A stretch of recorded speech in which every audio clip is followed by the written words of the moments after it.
My name is Jessica Moldovan. I'm the daughter of Susan and Joseph Moldovan. Susan, wave.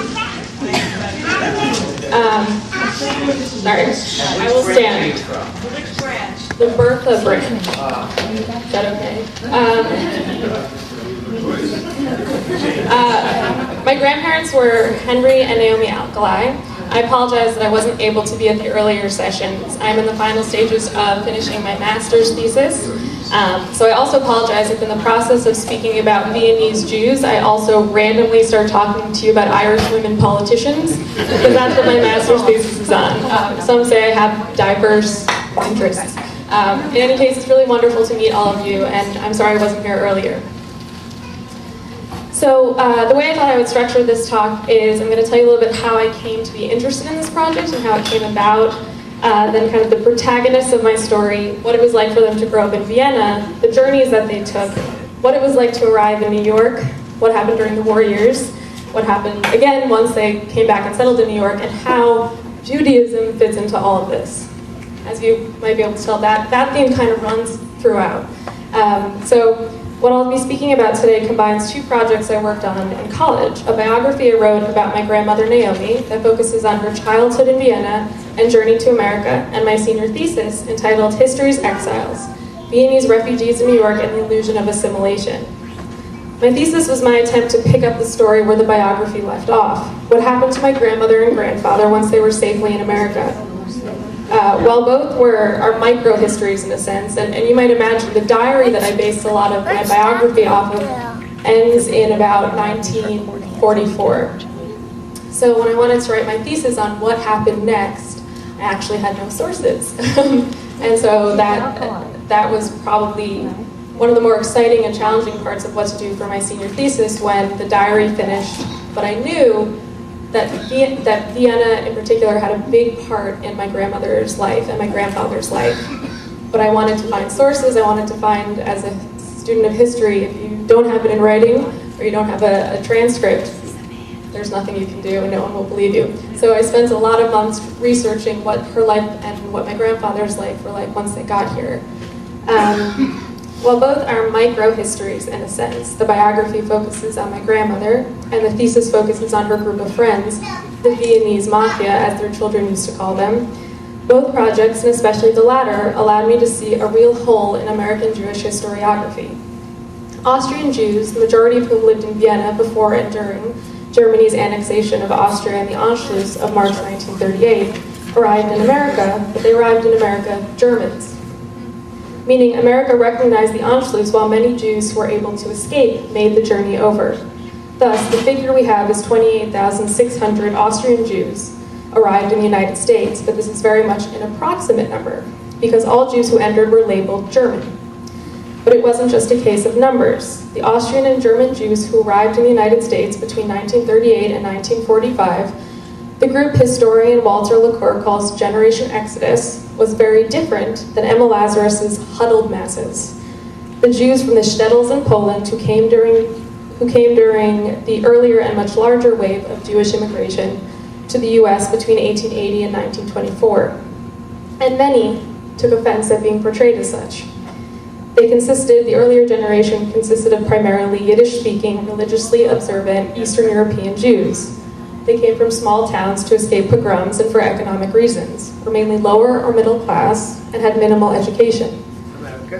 By contrast, Jews from Germany and Austria were from primarily middle or upper class origins, had lived in cosmopolitan cities and came to escape persecution.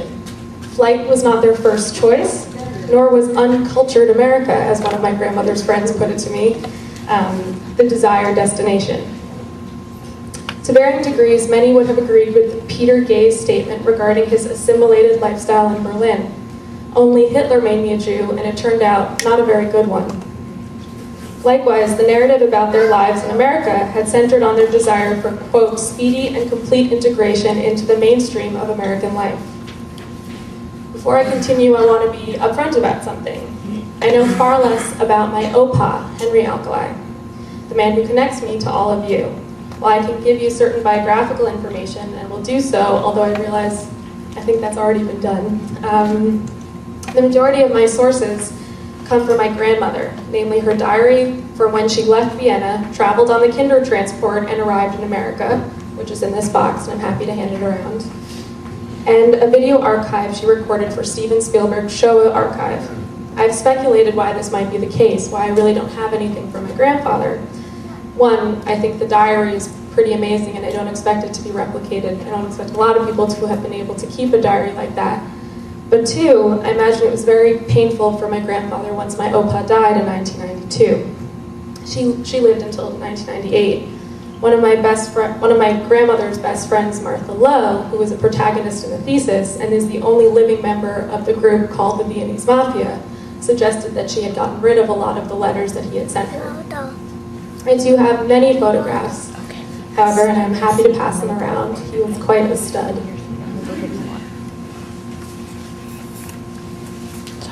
So this is from the beginning of the biography that I wrote. I'm going to sit for a little.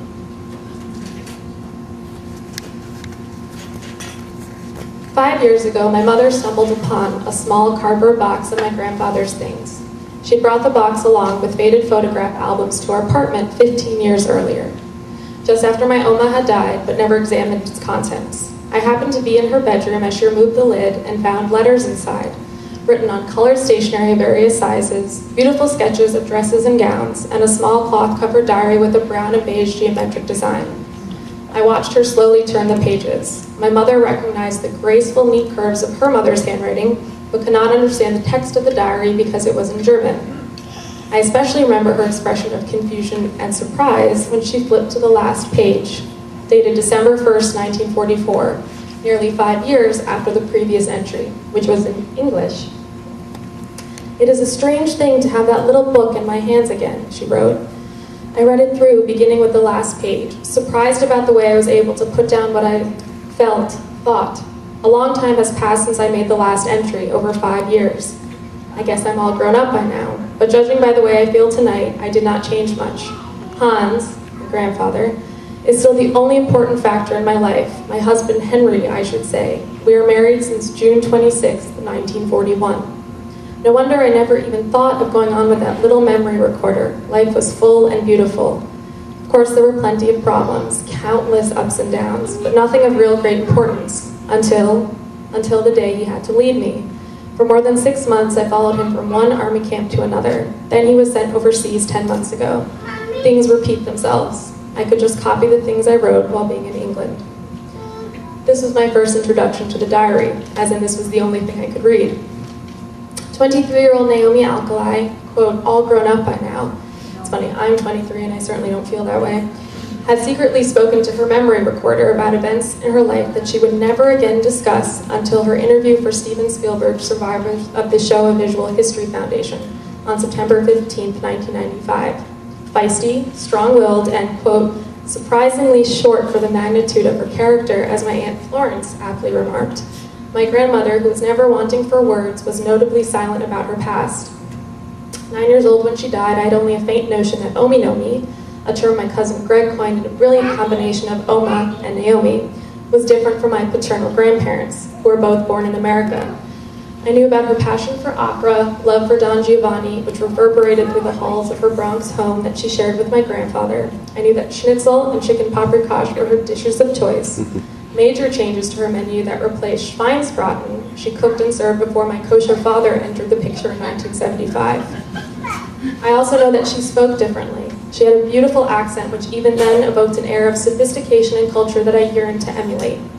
Aside from these observations, Ominomi's history was a mystery to my family and me, guarded by the silence she maintained during her life and shielded by the foreign language of her diary. I arranged to have her diary translated and began a series of journeys in which I came to know my grandmother through her own journey that began when she was 17, approximately my age when I first found the diary. The diary pages reveal her grappling with separation from family and friends, the destruction of her, quote, beloved Vienna, her escape from Vienna to the safety of England on the Kinder transport, her loneliness and inability to communicate in England because of the language barrier, and finally, her journey to America. Her diary entries do not simply provide facts about her life or a map of her geographic relocations. Instead, her observations, reflection, and the absence of certain expected discussions show a young woman trying to make sense of her world as it crashed down around her. Only 17 when she left Vienna, my grandmother was forced, as many other children were, to confront adulthood early, to cope alone with the unthinkable and indescribable, when what she yearned, quote, seriously and endlessly for were her friends, her family, and in particular, her Hans. As I read each page, I too attempted to make sense of her life from her thoughts as she documented them from December 5th, 1938 to July 29th, 1939. I tried to unite the various strands of her character and of her experience to gain an understanding of who my grandmother was and what she had been through. In many diary entries, I found evidence of a young girl no different from me at age 17, giddily preoccupied with clothing and boys. In others, I saw her philosophical side, as she questioned her reality and confronted her fear of the future. Throughout, I was struck by her introspection, exemplified by her blunt entry written on December 9th, 1938. Analysis of my feelings. Curiosity, melancholy, mourning, anger, expectation, etc. Farewell, a horrible word. To say goodbye. Even still more horrible that one gazes on all acquaintances and relatives, to always hear the same and to tell everyone the same thing. Sometimes it hurts a little bit. Sometimes one has forgotten it immediately. Only while saying goodbye, one notices how many persons one has had around one, which ones were unimportant, which ones were not. I cannot believe it while I'm writing it. It hurts immeasurably, and I'm not quite cognizant of it. Only later the realization always comes with me. It is better like that. Tear off, draw a line, new beginning. I am young. What can still happen to me? How will I end? In terms of her feelings, my 17-year-old grandmother made my job as curious granddaughter and eventual biographer very easy at times. In recognition of her own emotions and in her acknowledging that the potential for a, quote, new beginning coexisted with the frightening unknown of, quote, how will I end, my grandmother was able to vividly describe her state in a way that others who shared similar experiences said they needed 50 years to be able to articulate. Yet in everything she wrote, the subject of her Judaism was conspicuously missing. I read and reread her diary in search of a discussion of her Judaism, the Jewish life of Vienna, of what being a Jew meant to her, or of how she was affected by being Jewish. I looked for something that showed that she recognized or acknowledged that her being a Jew was the root cause of everything that had happened to her. I was baffled to find that the word Jewish appears only 5 times in the 49 handwritten pages of her innermost thoughts, 4 of which are in the context of a conversation she had with another child, and the other refers to good Jewish cooking. As awed as I was by my grandmother's thoughtfulness and self-examination, I was equally confounded by her omission of what I thought would have been the focus of her writing, her Judaism. Perhaps, I remember thinking, she was 17, and there was only so much that one could expect her to speak about or understand. Yet family members have told me that my grandmother's silence about and discomfort surrounding her Judaism, interpreted differently by relatives as indifference or ambivalence, remained until she confronted the subject of her Judaism and her past in her Shoah interview. You must understand, Jessica, Naomi wasn't a assimilated Jews accepted the fact that they were Jewish, but they didn't particularly care, her dear friend Harry Weiss tried to explain to me, as if sensing my puzzlement. I suppose this notion of assimilation was so foreign to me because I grew up in a conservative, religious, and proudly culturally Jewish household, where being Jewish is the lens through which much of my life is seen. However, as I discovered through the reading of refugee memoirs and histories of Viennese Jews, assimilation was a simple fact of life for some upper-class Viennese Jews, a community that, as Marjorie Perloff described in her own memoir, quote, regarded itself as Austrian rather than Jewish. Could that be all it was, a story of assimilation and silence? If Judaism was meaningless to her, why did she not convert in Vienna as many of her friends did, or in the United States as other refugees did? Though certainly not as religious, Ominomi was adamant that her family celebrate the Jewish holidays, that her son become a bar mitzvah, that she not have a Christmas tree in her home, as was common among her friends, and ultimately that she record her Shoah testimony for future generations. Overt discussions of Judaism were rare, but there was, as my mother told me, quote, a clear understanding that we were Jewish. I realized that to know my grandmother and comprehend her writings at 17 and her later silence, I would need to place her within the time she lived, the place from which she fled, and with the people who shared her experience, with what Walter Leclerc called Generation Exodus.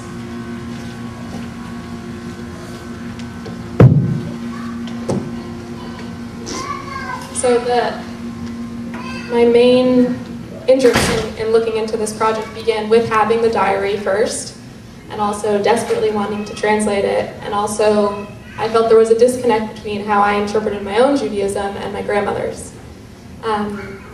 So to give you just the protagonists of the story, Naomi Alkali was born Naomi Grunlinger, and then took the last name Kurtzer, was born on July 14th, 1921, the daughter of Lotte and Abraham Grunlinger. Lotte divorced Abraham and married Helmut Kurtzer.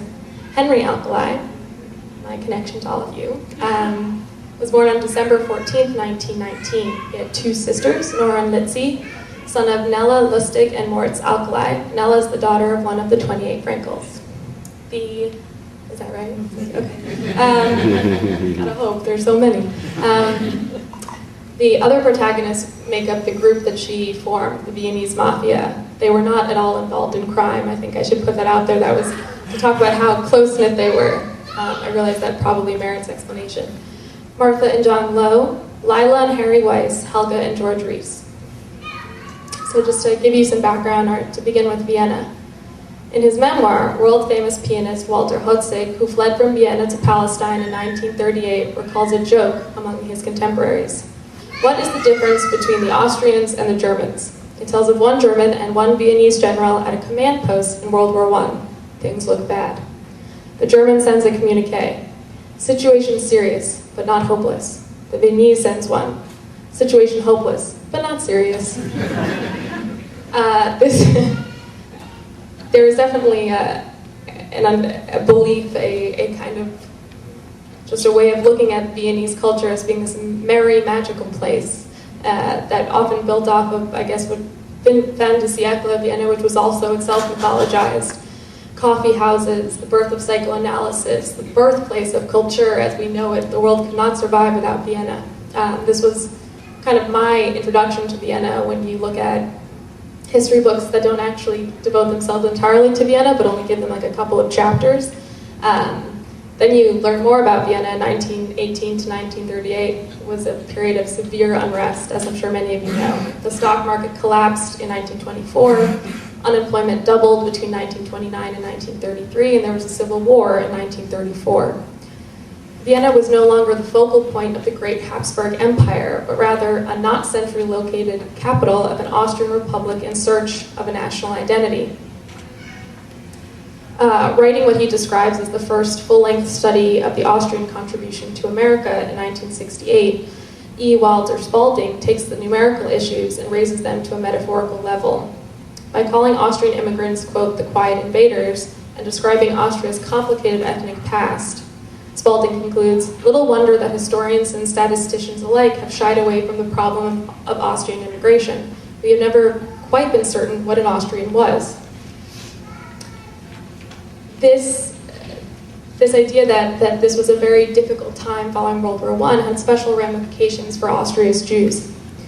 Vienna's Jews comprised 8.6% of Vienna's population. Boundaries between assimilated Jews and non-Jews were actually quite fluid for part of that time, causing even Hitler to comment, quote, notwithstanding that Vienna in those days counted nearly 200,000 Jews among its 2 million inhabitants, I did not see them.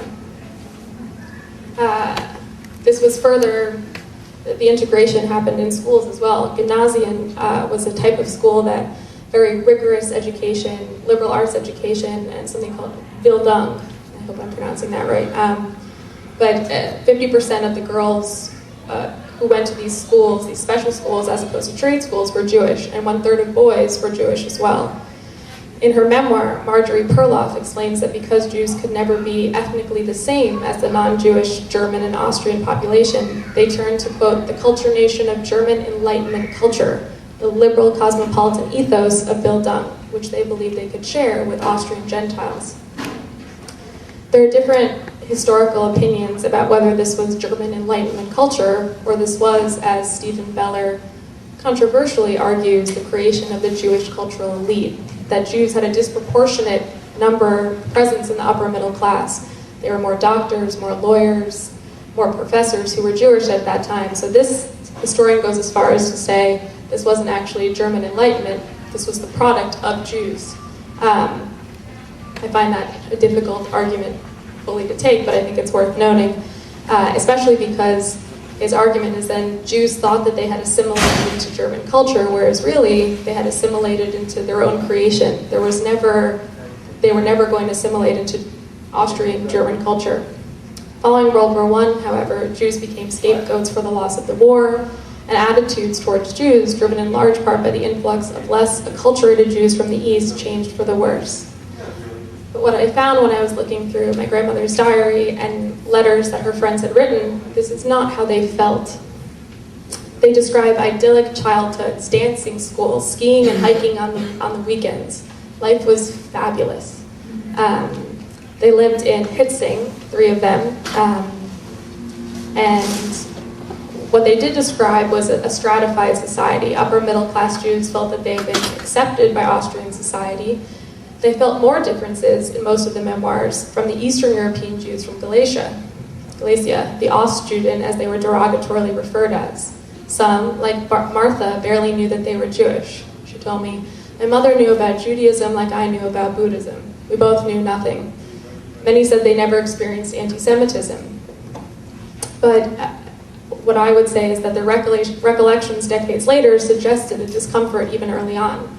My grandmother said in her Shoah interview, "I did not experience any kind of anti-Semitism. I had Gentile and Jewish friends. My district was very mixed, even predominantly Gentile, but enough Jews to be completely comfortable. There was no such thing as a Jewish section. I felt no rejection of any kind, not in school, not anywhere."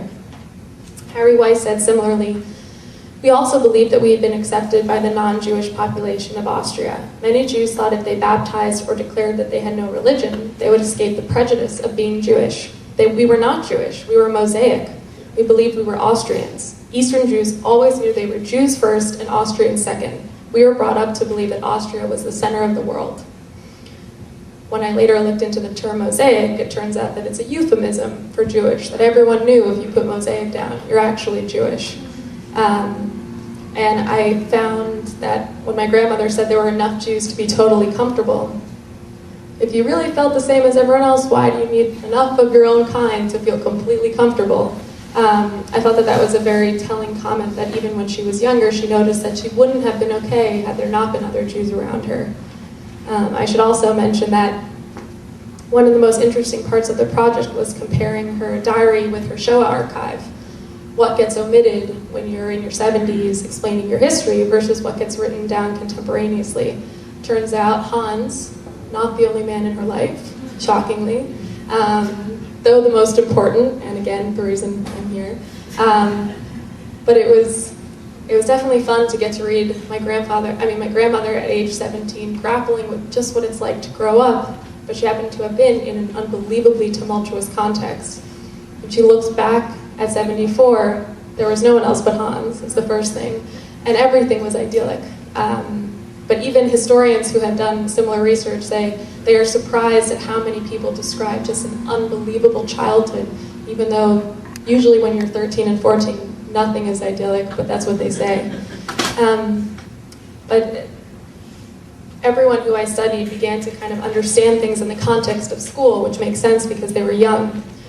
At the final ski outing, she loved skiing, the girls from the female branch of Hitler Youth, the League of German Maidens, invited my grandmother to join them.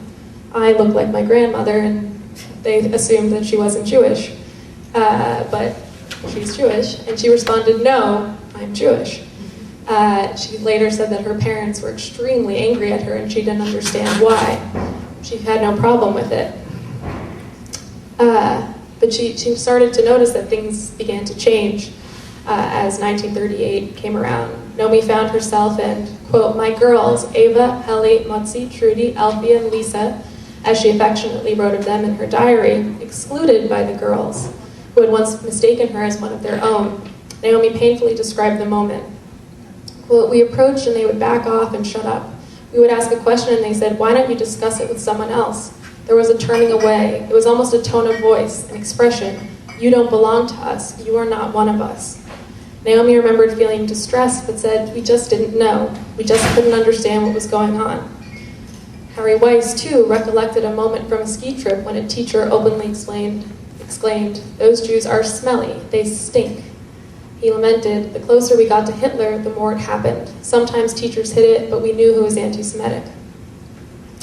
On March 12, 1938, the Anschluss occurred, and some families assumed that nothing would happen, that Austria was different than Germany. Beloved Vienna, how could this happen? This could never happen in Vienna. Those Germans, they're something else. We Austrians are different. But anti-Jewish laws that had developed steadily but slowly in Germany over a period of 5 years were unleashed immediately and vigorously on the unsuspecting Austrian Jewish population. Humiliation in the streets, shutting down Jewish businesses, and seizing Jewish apartments. Between March 12, 1938 and September 1939, government authorities issued over 250 official declarations placing limitations on the life of Jews. On Naomi's last day of school, she passed friends with whom she had had sleepovers, and they turned away as they did not see her. "I cried bitterly," she remembered. "We grew up together, ate in each other's houses, had real friendships. They turned their heads away like total strangers. I hadn't experienced any physical hardship, but the emotional, I can't begin to tell you. I couldn't understand. What could any human being, what could it be that would make them turn away from a friend?" Kristallnacht, the night of broken glass, occurred on November 9th and 10th, 1938. Naomi's father was arrested for defiling an Aryan woman. Apparently, the accusation was that he had relations with Naomi's caretaker, Heli. Heli was very loyal to the family.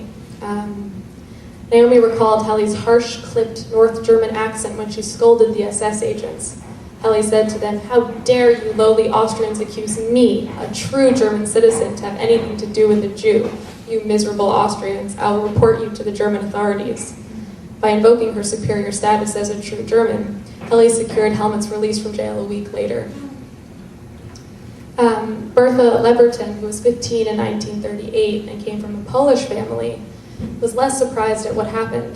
She said, "We Polish children knew that our parents were persecuted, and so were our grandparents and their grandparents in Poland, so we half expected it. But for the German Jewish children, it was a tremendous shock to find that their Heimatland, the country that they loved and where their parents and grandparents were born, rejected them. They found it very difficult to bear, especially the ones who were hardly Jewish or hardly knew that they were Jews." It's no wonder that Naomi wrote in her diary, "The whole lock, stock, and barrel is too ugly and complicated. Destiny, fate, accident, all along the line. So we take it as it comes. The best is without thinking. There was one thing that my grandmother liked thinking about and apparently could not stop thinking about.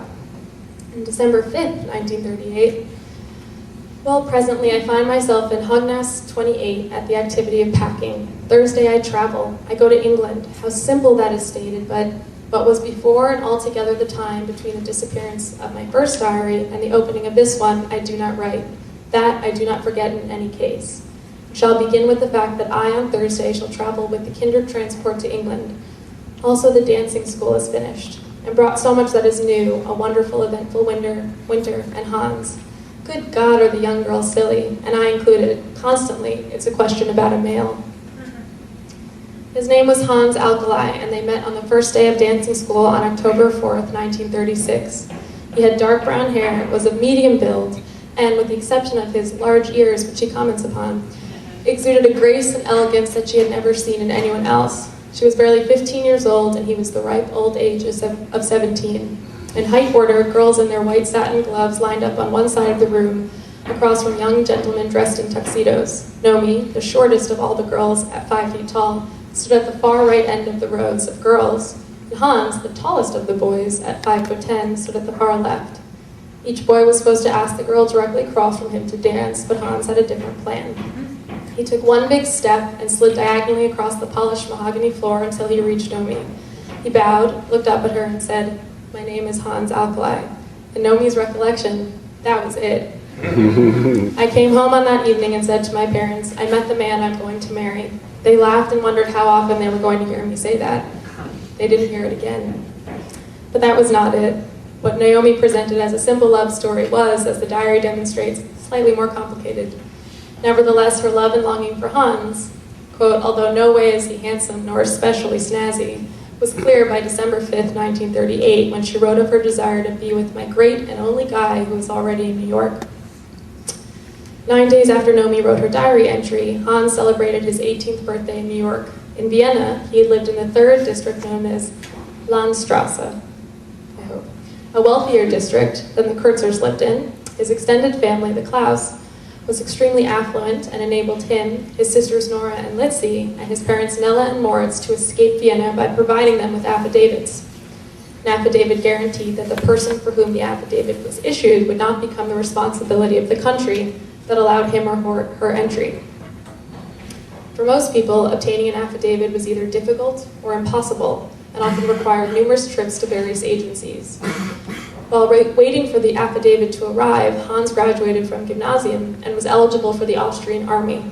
Even though Hitler had already taken over Austria, Hans's family feared his conscription, evidence that they did not know or did not believe what was yet to come. Naomi recalled that soon after the Anschluss, German soldiers stopped Hans on the street and made him scrub the pavement. After this moment in April of 1938, his family sent him to Belgrade to live with his cousins until his affidavit arrived, and they could secure his passage to the United States. The Clow family guaranteed the Alkalis, among hundreds of other families' affidavits.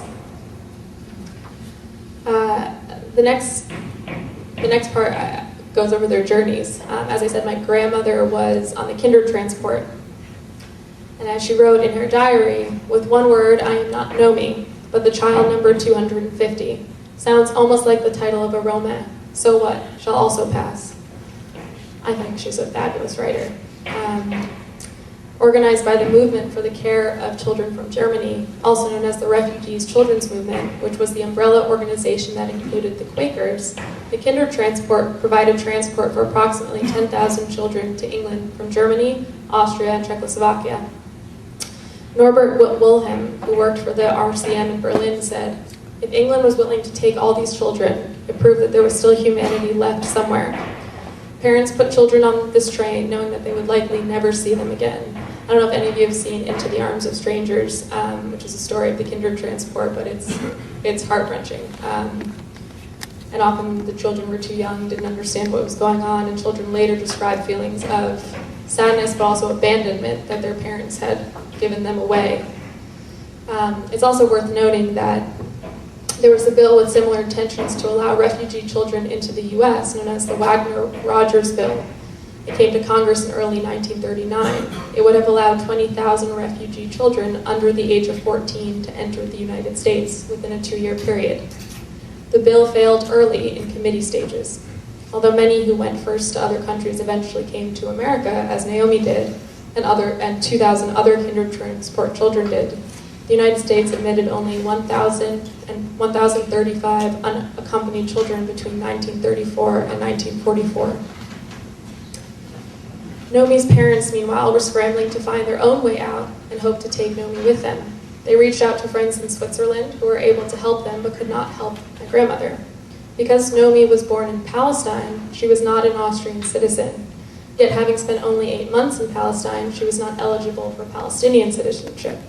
Although both Lotte and Helmut were Austrian, Helmut was Nomi's stepfather, and she was not old enough, according to Austrian law, to be adopted. As her passport indicated, Nomi was stateless. She remembered, I couldn't stay, and I had no place to go because no one would accept me.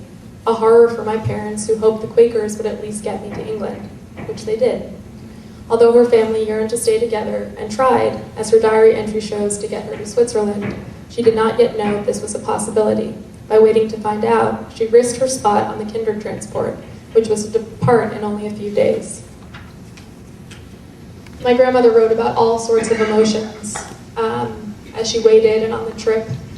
She was nervous, she was excited, she dreamed of living in a big English manor house with lots of horses. But her story, once I moved away from the biography and worked on my thesis, there are so many different stories of transport. Martha was one of the 43,000 Jews that fled to Argentina. Her family converted, and then she spent 10 years there. And according to Martha, the decision to convert was not a fraught one. which is in keeping with the fact that the conversion rate of Viennese Jews was the highest in Europe. She could only get entry into Argentina if they converted. And they also sold a country home that they owned so that way they could get first-class tickets, because apparently Martha remembers that the story as that the Argentinians didn't want any, quote, riff-raff coming their way. So they had to arrive in first-class seats to make it look like, oh, this is just a vacation. Clearly that's not true.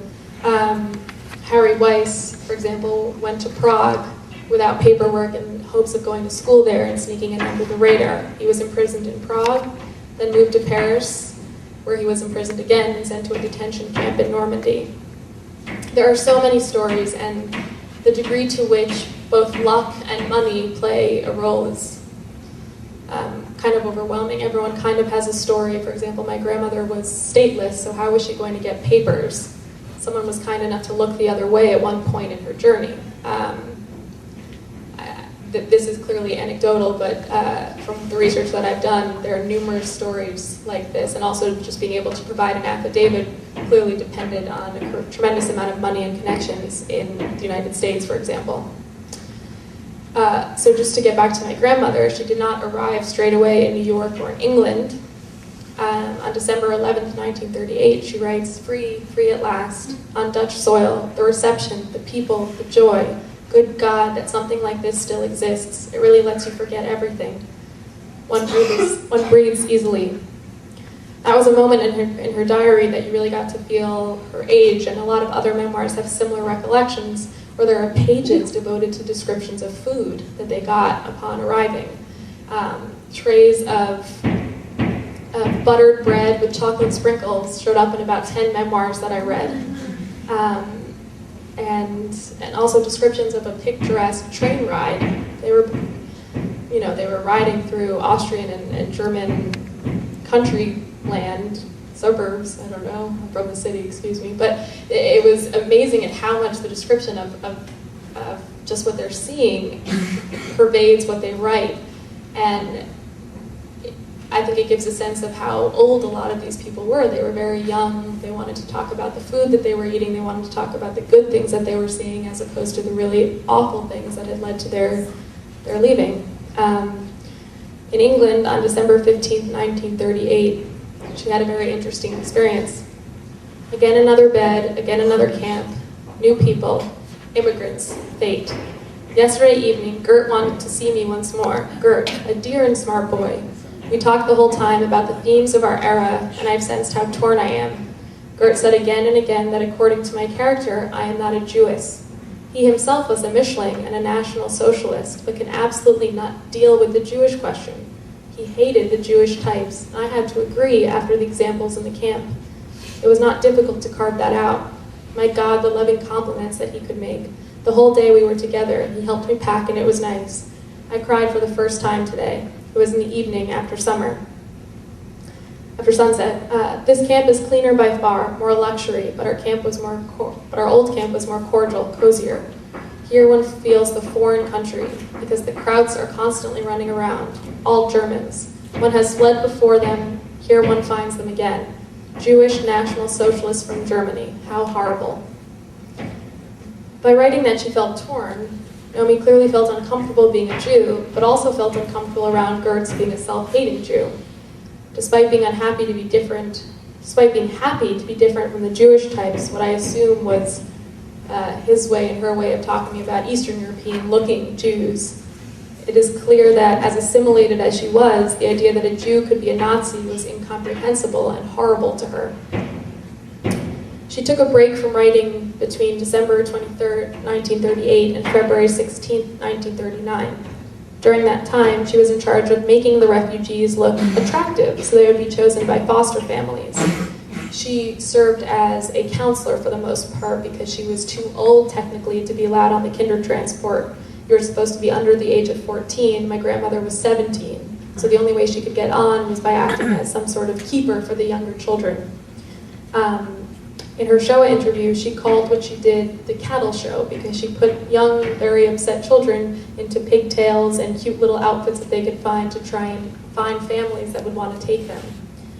unexpectedly, a family in Chester, England chose her, where she was, and she was treated very well, but she was uncomfortable always in her new surroundings, and neither in her Shoah interview nor her diary mentions the names of the people who took her in, which I always found confusing.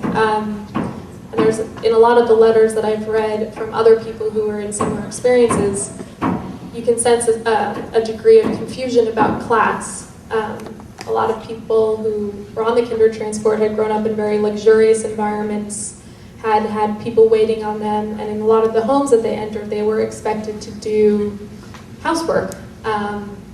And you could see between parents and children writing letters, Dad, they expect me to do this, I'm very confused. The father writing back, please just show how grateful you are.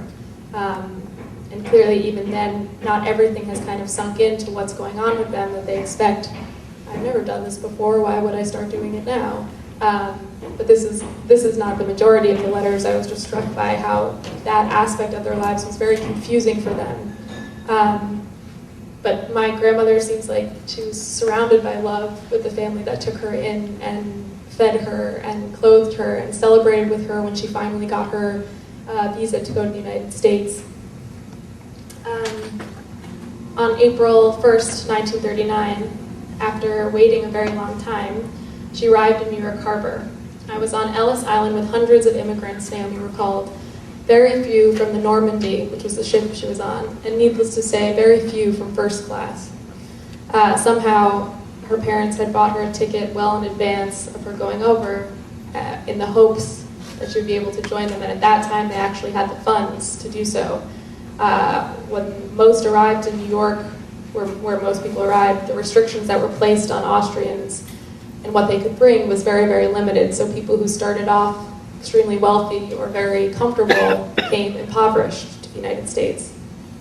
Some had relatives like Naomi, whereas others, like Harry Weiss, who would become her good friend, were supported by places like HIAS, the Hebrew Sheltering and Immigrant Aid Society. Pressures to assimilate became evident very quickly. The National Refugee Service came up with numerous ways to integrate the new immigrants.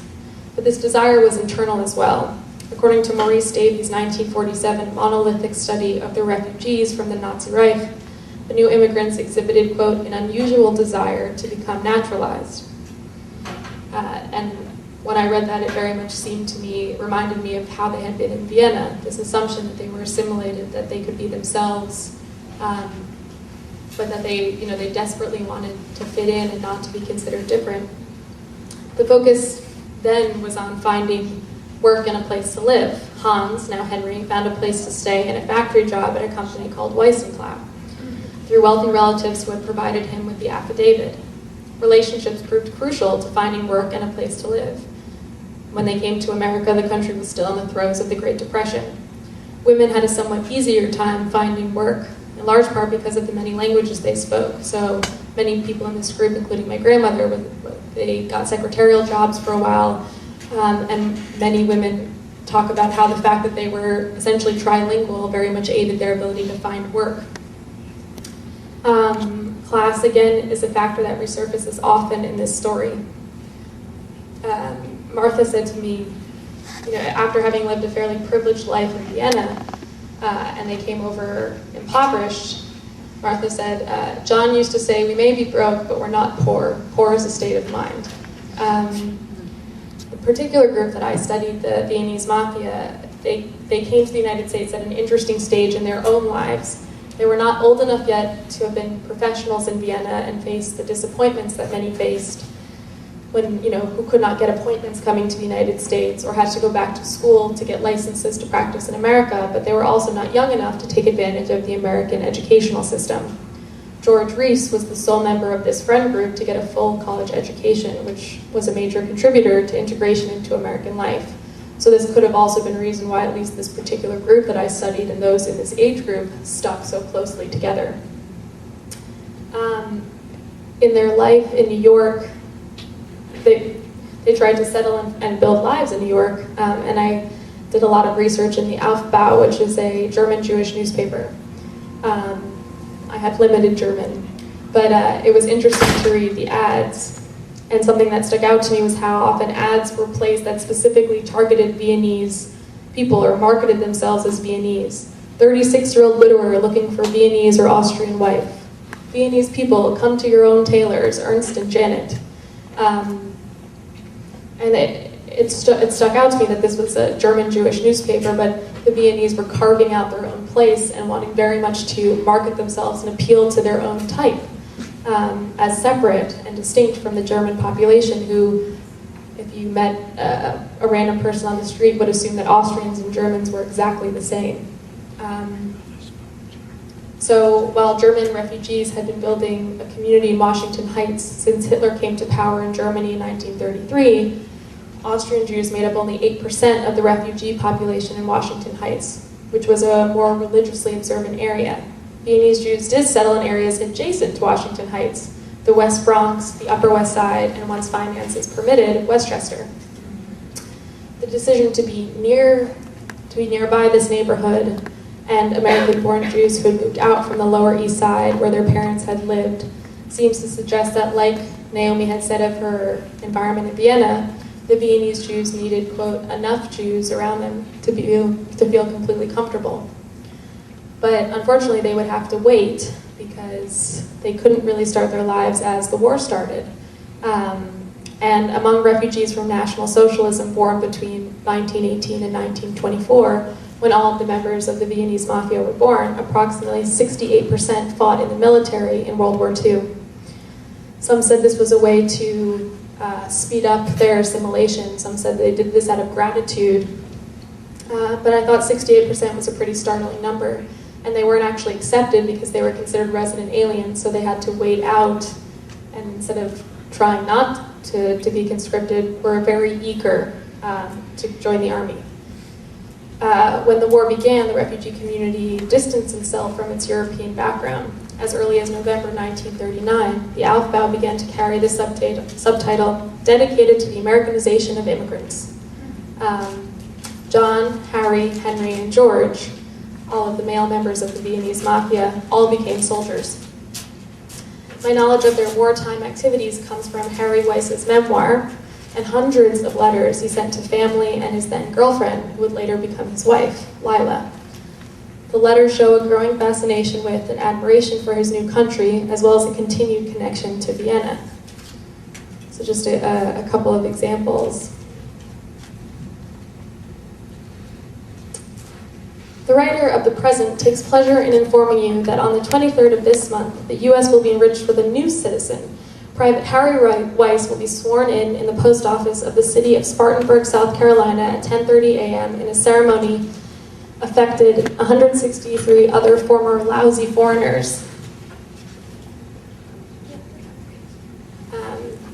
In a smug tone, he adds, "I feel quite sure that the above-named city will thereafter try to claim me to be a native son of theirs, which I shall proudly deny whenever and where such charge should be made, proving ein Heitzinger by ein Heitziger." So that's the place that he lived in Vienna. He was essentially saying, I'm very proud to be an American, but mainly I'm proud to be from Hitzing, this upper-class place in Vienna. I always thought that was very funny. Recounting a double date that he went on in Texas, Harry writes, "We had a couple of beers before. It is very common here that the girls of the best families drink beer.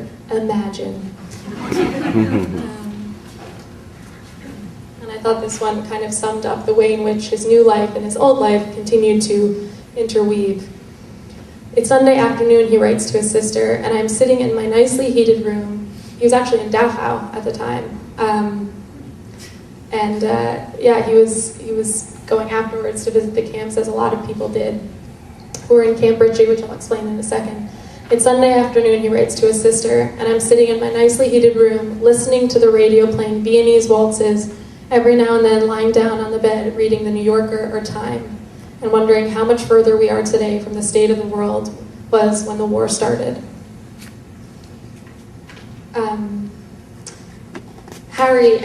Harry Weiss, the person whose letters those come from, and my grandfather, Henry Alcali, met at Camp Ritchie, a military intelligence camp in Maryland comprised of primarily Central European Jewish refugees who were chosen precisely because of their language skills and their European background. They specialized in interrogating prisoners of war and obtaining battle order of battle information. So I guess the last part is just to describe how they built their lives in the United States. Funny story, my Opa bumped into John Lowe on the street, who was someone he had been in Camp Ritchie with. He had known him in the Army, and they reconnected. And just by bumping into the street, they became best friends, and it started what a number of, I guess, immigration historians write about, called chain migration. They would meet people at parties, they would bump into people, and then through relatives, they would all, and each other, they would all start to move to the same places. So Naomi and Henry actually found John and Martha an apartment near theirs in Kingsbridge Terrace in the Bronx. Harry Weiss and Henry Alkali worked together at Jerry & Company, a company that had exclusive rights for Czech cotton fabric industry in the United States. My grandfather originally sold encyclopedias before joining the Army, or before joining Harry.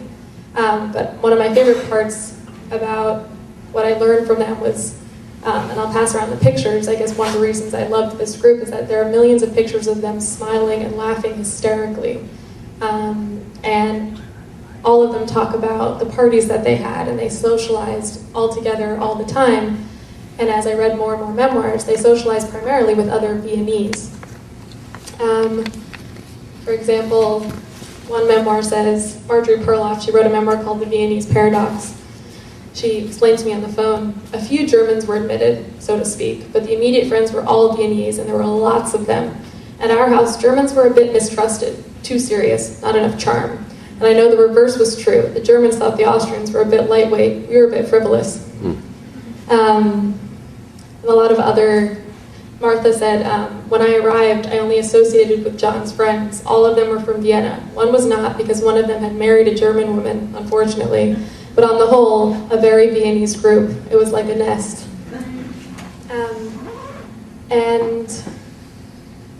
One thing that I thought was interesting is that the language use varied very much in the individual homes, whether they spoke English or German. Martha tried to convince me that we only spoke English, no one ever spoke German. That's just not true. Even as a grandchild of this group, I remember German phrases. My grandfather called me Nakabatsi, which I think means naked baby, or apparently I ran around naked all the time. But he called George Reese a lausbub, and other phrases were very much mixed in, but I think it's telling that at least Martha remembers only speaking English, how important it was to her to only speak English and to never be considered anything else but American. I spoke to her daughter, who also told me that's not true. But the Viennese Jews made their mark on the Upper West Side. There are numerous advertisements in the Aufbau for Cafe Vienna, Little Vienna, Old Vienna. Come to this Viennese dance. Come to see this Viennese comedian. And there was one place in particular called the Eclair. I don't know if any of you have heard of it. I assume that means yes. Okay. The Eclair, this is someone I spoke to on the phone, said the Eclair was the closest thing we had to the kind of coffee house environment that existed in Vienna. As Marianne Selinger, who married the cafe owner, explained, Eclair was, quote, a piece of home at that time. The Cafe Eclair was absolutely the top of the top for whoever had immigrated and was looking for friends. The waiters were ex-doctors who could not get jobs and were waiters, and the people behind the counters were lawyers who could not get jobs. It was absolutely a meeting place. The history of the 1940s and 1950s is in that guest book because whoever wanted to emigrate, they all ended up in the Eclair. Not only the famous people, everyday people too. It became a Wiener coffee house. People would sit all day with a cup of coffee, which of course was not very lucrative in the beginning, but that's how it was.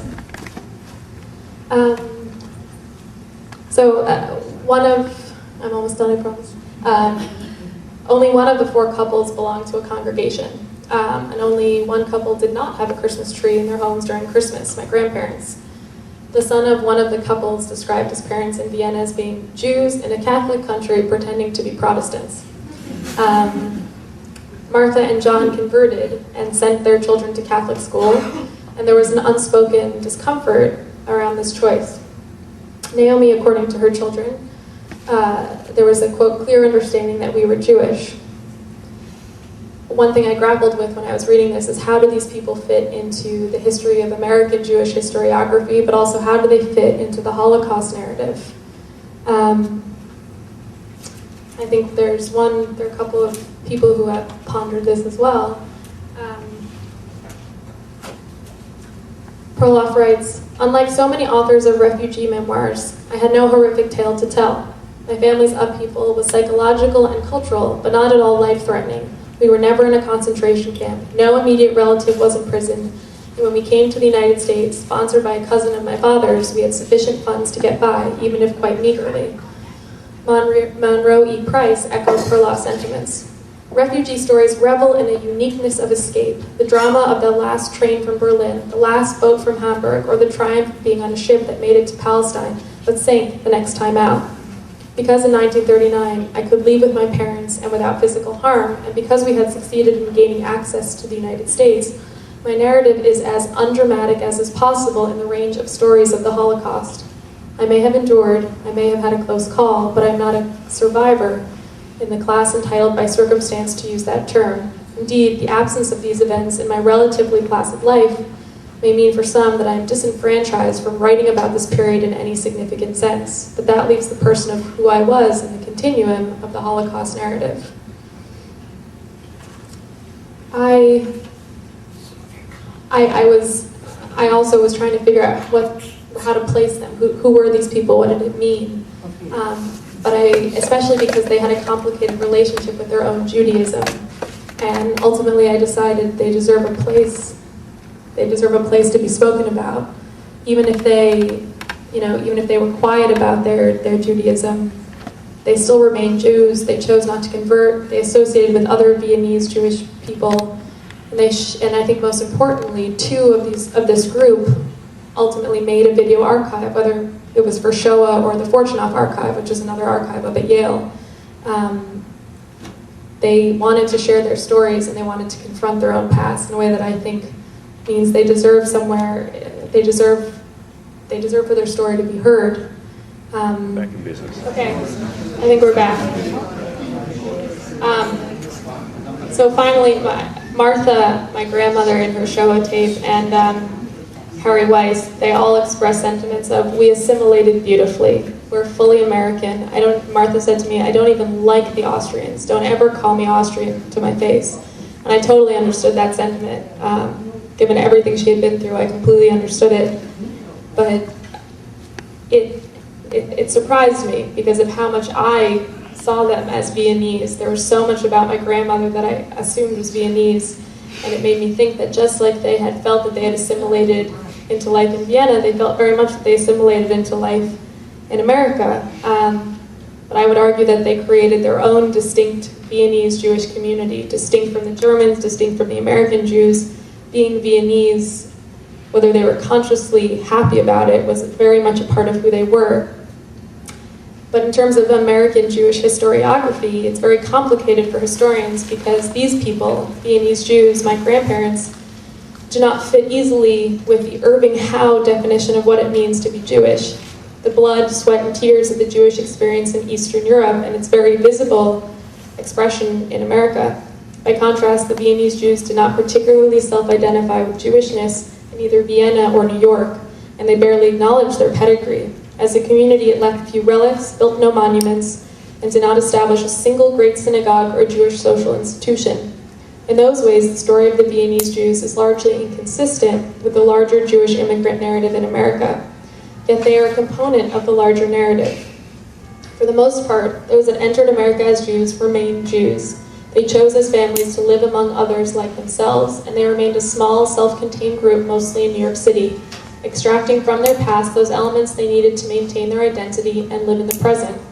And like every other Jew, the Viennese Jews have been defined, despite whatever contrary desires they may have had, as Jews, whether to exclude them from society at large as the other, as the Nazis did, or to include them as those searching for Holocaust testimonials did. The Viennese Mafia, like all other Jews in search of a promised land, fled to the United States seeking a place where they could be secure and safe, where their differences would not become a source of prejudice or persecution, and where they could belong. Yet in their minds, this need for a haven had little to do with their Jewishness. Just as they sought to avoid attention to their Jewish background in Vienna, Viennese Jews endeavored to keep their Jewish identity private in America. In part, the difficulty that the Viennese Jews pose in the study of American Jewish history is that historians seem to expect that their narrative will be consonant with the greater Jewish immigrant narrative and contain almost equally weighted Jewish and American components, or a struggle between the two. But it doesn't. For the Viennese Jewish immigrant, their sanctuary was a safe place where they could be free to reconstruct the life they thought that they had led in their mythical Vienna, a place where their relationship to Judaism would be allowed to remain in the background, quiet, endemic to who they were, but hidden sometimes from both them and their new homeland. So, that's it.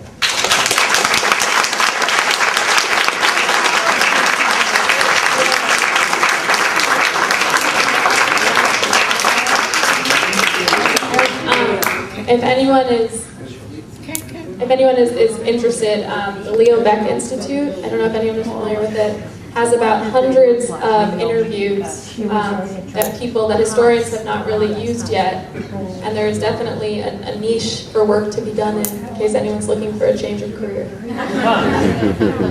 Thank you.